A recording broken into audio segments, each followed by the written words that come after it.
కేటీఆర్ మాట్లాడుతున్నారు, ఇప్పుడు లైవ్ చూద్దాం. ఆఖరికి చూస్తే ఫరక్ ఎంత మనకు వాళ్ళకు. మనకు 39 సీట్లు వచ్చినాయి, వాళ్ళకు 64 వచ్చినాయి.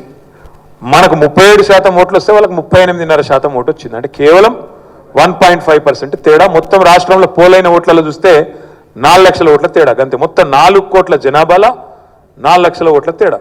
కాకపోతే ఇక ప్రజాస్వామ్యంలో ఒక ఓటు ఎక్కువ వచ్చినా గెలిపే. వాళ్ళు గెలిచినరు, కూర్చున్నారు. మరి చూస్తుంటేనే ఇప్పుడు 8 నెలలు నిండింది, 9వ నెల నడుస్తూనే ఉన్నది. మరి ఏం జరిగింది రాష్ట్రంలో 9 నెలల్లో కాంగ్రెస్ ప్రభుత్వ పాలనలో అంటే? కరెంటు మాయమైంది. రోజుకి ఎన్నిసార్లు కరెంటు పోతుందో లెక్క పెట్టుడు కూడా బంద్ చేసారు మనోళ్ళిగా.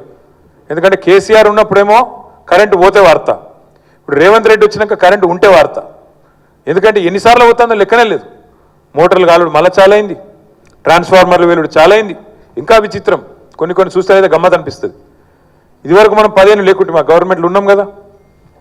మరి ఇప్పుడు మొన్న నేను చూసిన సోషల్ మీడియాలో కరెంటు పోతుందని చెప్పి పాపం ఎవరో పెడతాను సోషల్ మీడియాలో. కరెంటు పోతుందని చెప్పి ఎస్పీడీసీఎల్లకు ఎన్పీడీసీఎల్ డిస్కామ్స్ ఉంటాయి కదా, వాళ్ళకు పెడితే వాళ్ళు ఏం జవాబిస్తారు ఎరికేనా? ట్రాన్స్ఫార్మర్ మీద తొండబడ్డది, ఇంకో ట్రాన్స్ఫార్మర్ మీద ఉడతబడ్డది.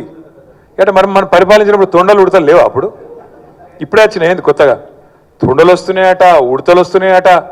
ఇక ఊసర వెల్లులు మరి రాజ్యం నడిపితే ఖచ్చితంగా తొండలు ఉడతలు వస్తాయి.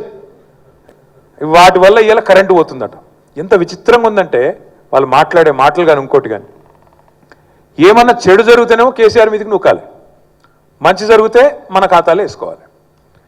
గమ్మత్తు ఎన్ని వాళ్ళు మాట్లాడే మాటలు, వాళ్ళు చేసే పనులు ఎంత విచిత్రంగా ఉంటాయంటే, ఉద్యోగాలు 30,000 ఉద్యోగాలు ఇచ్చినా అంటాడు రేవంత్ రెడ్డి సిగ్గు లేకుండా. ఇలా కూడా చెప్పిండు మళ్ళా స్వాతంత్ర దినోత్సవం ఉపన్యాసంలో 30,000 ఉద్యోగాలు ఇచ్చినాయని అంటాడు. నాకు తెలియక అడుగుతా, ఉద్యోగం ఇవ్వాలంటే ఏం చేయాలనే? మొదలు నోటిఫికేషన్ ఇవ్వాలి, అటెనక పరీక్ష పెట్టాలి, పరీక్ష పాస్ అయినాక మళ్ళీ అవసరమైతే ఇంటర్వ్యూ పెట్టాలి. ఈ 3 అయినాకనే కదా ఉద్యోగం ఇచ్చేది. కానీ రేవంత్ రెడ్డి ఎంత అద్భుతం అంటే ఆయన పరిపాలన, ఒక్క నోటిఫికేషన్ ఇవ్వలే, ఒక్క పరీక్ష పెట్టలే, ఒక్క ఇంటర్వ్యూ చేయలే, కానీ 30,000 ఉద్యోగాలు ఇచ్చినా అని ఉదర కొడుతూనే ఉన్నాడు. లగ్గం కాలే, సంసారం చేయలే, కానీ పిల్లలు పుట్టిరంటాడు. ఎట్లా నమ్మాలి ఇది? ఈ మాట అడిగితే అవో మేము ఇచ్చినాం కదా, మేము మీ సందర్భంగా పరీక్షలు మీరే పెట్టచ్చు, కానీ మేము చిక్కుముళ్ళన్నీ మేమిస్తే అది కూడా తప్పంటావా అని లొల్లి. అంటే ఎంత ఇజ్జత్ తక్కువ మనుషులు అంటే, వాళ్ళ నాయకుడు రాహుల్ గాంధీ వచ్చిండు స్వయంగిడికి. ఈయన చెప్తే నమ్మేటట్టు లేరని చెప్పి రాహుల్ గాంధీని తెచ్చి అశోక్ నగర్కి తీసుకుపోయి ఆడ చెప్పించిండ్రు 2 లక్షల ఉద్యోగాలు ఇస్తాం మొదటి సంవత్సరమే. మొదటి సంవత్సరంలోనే తెలంగాణ యువతకు 2 లక్షల ఉద్యోగాలు ఇస్తామన్నాడు. 2 ఉద్యోగాలు ఇచ్చిండా కనీసం? 2 ఉద్యోగాలు ఇచ్చిండా కనీసం? 2 నిరుద్యోగులు మాత్రం ఉద్యోగాలు సంపాదించుకున్నారు. రాహుల్ గాంధీకి ఉద్యోగం లేకుండే, ఇప్పుడు ఆయన ప్రతిపక్ష నాయకుడు అయ్యిండు.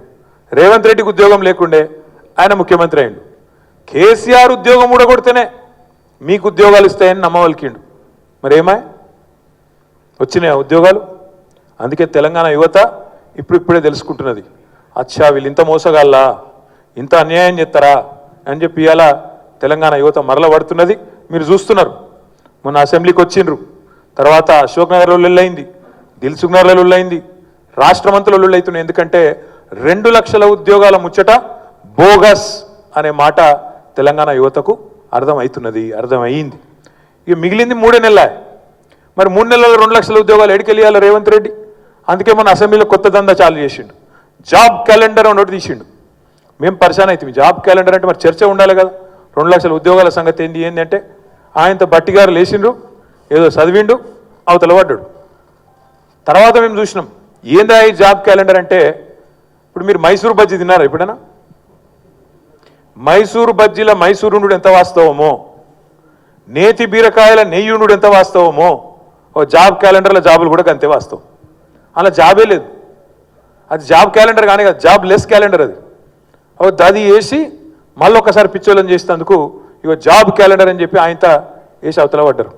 అందుకే ఇలా తెలంగాణ యువత ఒక్కొక్కరుగా తెలుసుకుంటున్నారు, అర్థం చేసుకుంటున్నారు, వాళ్ళు కూడా నిజాలు గ్రహిస్తున్నారు. అట్లాగే రైతులు ఎన్ని మాటలు చెప్పిండ్రు రైతులకు. కేసీఆర్ కేవలం రైతులను పట్టించుకుంటాడు, రైతు కూలీలను దేక్తలేడు. కేసీఆర్ భూస్వాములకే వత్తాసు పలుకుతున్నాడు.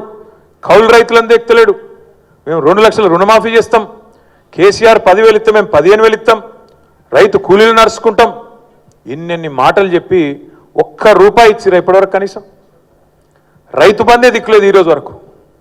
ఈరోజు మనం ఆగస్టు 15 నాడు ఉన్నాం.